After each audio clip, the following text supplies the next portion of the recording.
Oli ku There Is Still Hope channel y'essuubi. Mukama nebaza Mukama ku daddy wange ne mami.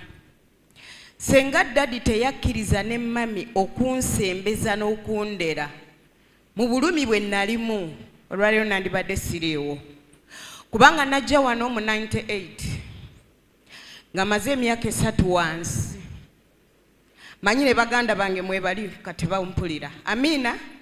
Ne mu myaka egyo 3 gye namala wansi nga nina obutasonyiwa nga najjula ekiruyi n'obusungu n'obukambwe byonna nga bye binfugiramu. Amina.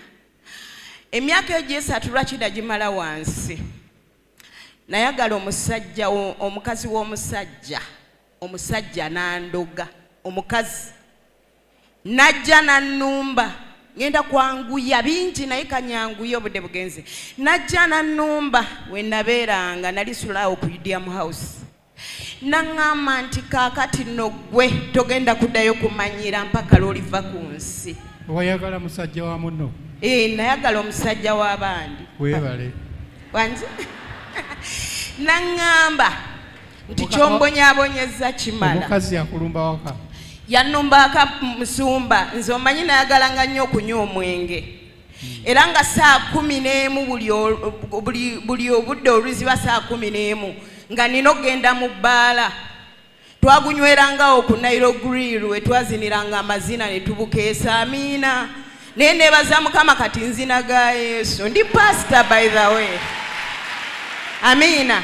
Kati omukyala bwe yajja nze gwolwo nazuukuka abooluganda nga sisobola nakwanjuliza bwe nti mukono nga sisobola kuva wansi nga ninga atamidde omwenge saasobola genda mu bbaala. Kati mba ndi awo we nakakanyalidde okuva ku makya ate nga bulijjo mbadde ngendanga mu bbaala nendaba omukazi nga ajja yayingiranga nannyini buyinza. Nze nendowooza nti oba ayagala banneyiba bange nayingira ate n'atuula mu nnyumba yange ate n'asalako. Jjukira nze nkakanyalidde wali okuva ku makya mpaka kawungeezi kenyweramu omwenge. Naŋŋamba nti teyambuuza na kigambo kyonna yaŋŋamba ti wabula kyombonyaabonyezza kimala tate tonsalira musango gwaliyo Yesu yansonyiwa. Naŋŋamba nti togenda kuddayo kumanyira mpaka lw'oliva ku nsi era abooluganda saddayo kumanyira. Kakati omukyala bwe yamala okunvuma byonna byayagala saamuddamu kubanga namanya nti kati okufa kwange kutuuse. Gwe tewambuuza nti ovaawa? Nedda musumba namanyirawo. Wali omumanyi?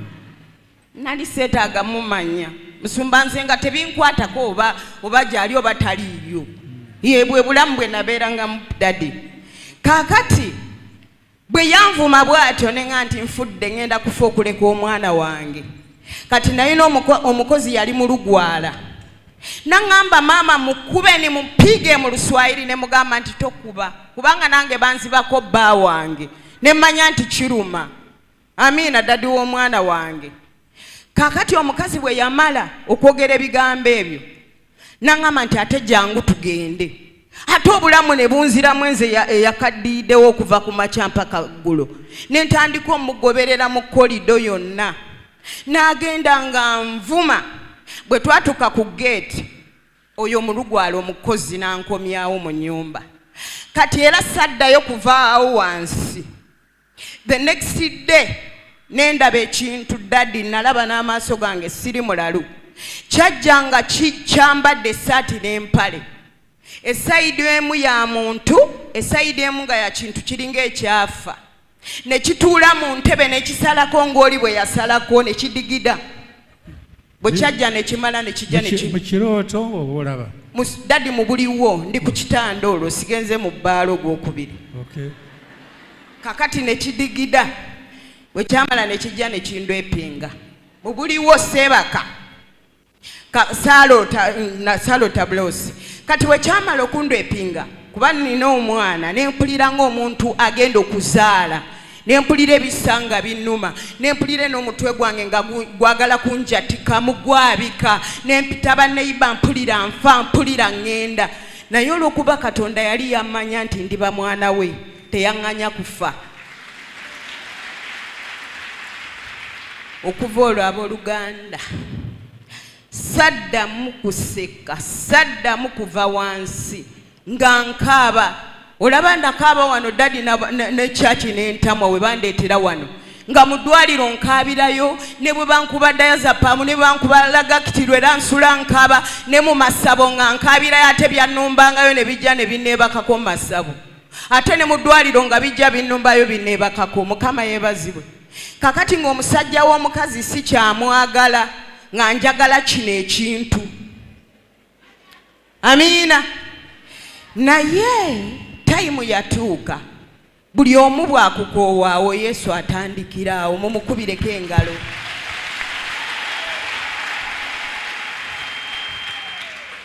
Baganda bange ndoza nabo baali bakooye, ate sibanenye era mbaagala nnyo, mwebali muno. Baakutwala mu masabo gaawa? Dadi bantwalanga mu masabo nga nsula, waliyo eyo omusajja yalinga kibuli nga mu mulogo, nga batutwala ye Walusi ku lusozi, nze no nga banteeka buteesi mu mmotoka ne bakutwala nga tugende ye Walusi ku lusozi. Dadi nga mweyambula abakazi n'abasajja mwenna mubeera mu ssululu moja nga mwenna muli bukunyanga mwe baazaalibwa oba okyazanya n'ensi. Ne bantwala eyo mu nnyanja y'Ewamala ne bannaaza, byonna tewali byankolera era nga bisula binsigala binsulako. Ne bansala emisalo okuva wano mpaka wano, naye ng'era bisula bisigala binsulako. Naye nga mmala bwe nti bambuulira enjiri n'endokoka.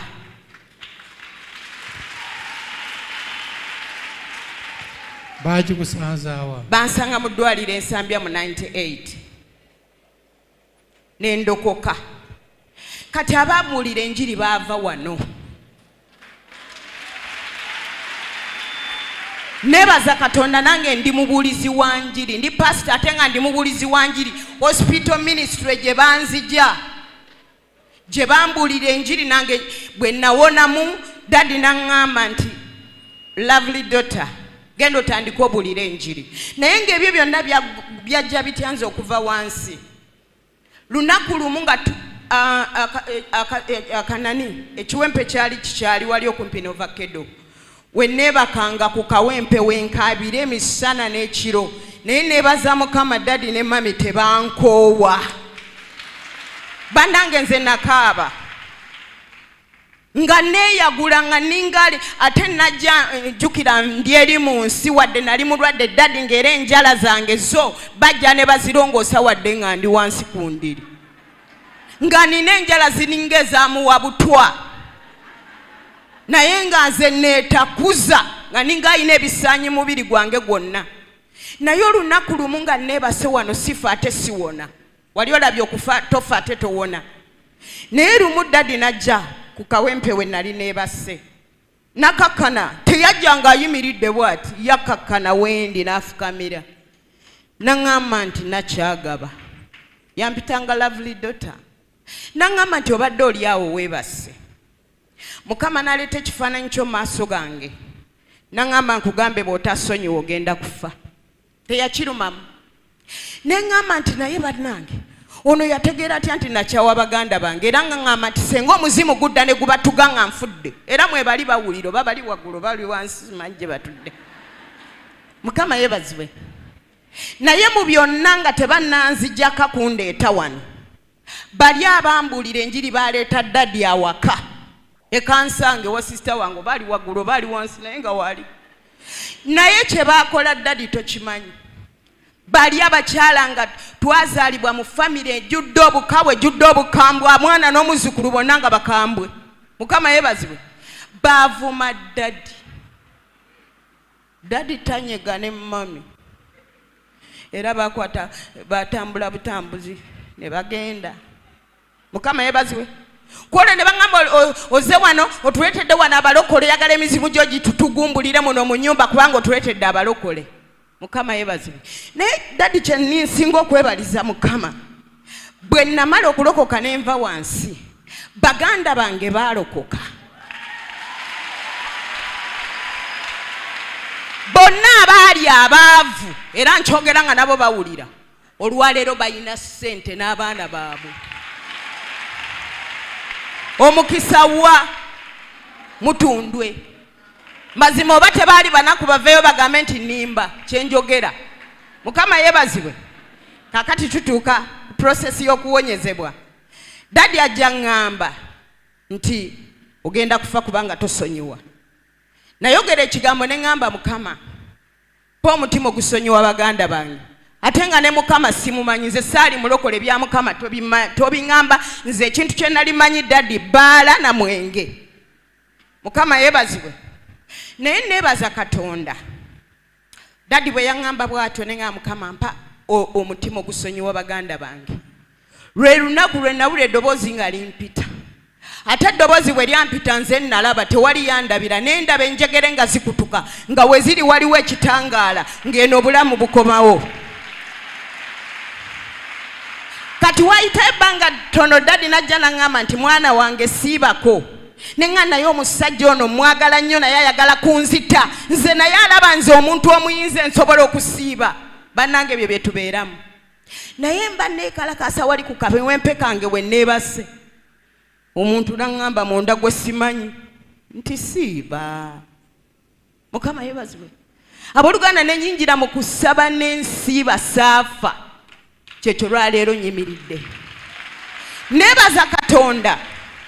Bwe natandika okubuulira enjiri ndowooza Katonda nga ayagala okungeza ddala ebintu byonna nga biweddewo n'enjala sikyasobola zisosola n'akagoye akalungi sikyakayina Dadi wadde akagatto mu bigere nsobola okugumiikiriza Katonda. Naye buli bwe najjukiranga nti yanzijja wansi emyaka 3 ne ŋŋamba kangume kambuulire enjiri, ne ntandika okubuulira enjiri y'eddwaliro, ne ntandika okuweereza Katonda mu nnaku mu njala. Anti ensi neeseka nga bambuza Katonda yakuwonya lwaki takuyamba. Naye mmala bwe nti enjiri ensasudde. Okuyita mu kusonyiwa, okuyita mu kusaba n'okusiiba. Omwana wange bwe twasiibanga enjala ng'asobola okutambuza ebigere n'ava ekansanga n'agenda e Nakasero n'asoma. Naye olowooza famire teyaliwo. Kati gwe amaaso go gatunuliza famire yo. Nedda, tunulira Katonda y'atayiwa. Olwaleero muwalange yasomera diguli e India. Sooka ompulirize bulungi. Olwaleero ali ku masters degree UK.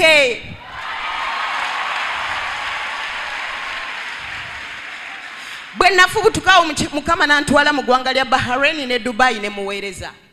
Bwe nafubutukawo n'aŋŋamba nti kati nkuteekateeka kutwala mu ggwanga lya Canada. N'antwala mu ggwanga lya Canada etaali muganda wange. Visa ya myaka 10 ngiina mu katabo. Ate ye Canada gye nasanga omukyala n'angulira emmotoka agamba kiggwe Yesu.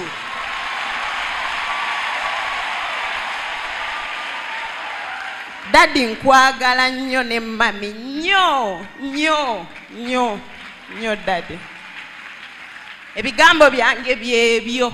Mukama abawe omukisa kusonyiwa na kwetoowaza. Dadi yatusomesa ti Mukama ne bw'abanga akuwadde ebirungi ebyenkanawa sigala ng'okakana nze simanyira bantu ate siisa mu bantu maaso. Ne bw'olutuuka mu kyaki gye nsumbamu ne b'ensumba nabo ab'ensumba mwe bali mu kibiina batudde naye tebali kubuulira nti pasito oyo amanyi. Nze simanyira bantu ate sirengeza bantu ne bw'oba oyina sapatu nkwagala nga bw'oli. Mukama abawe omukisa.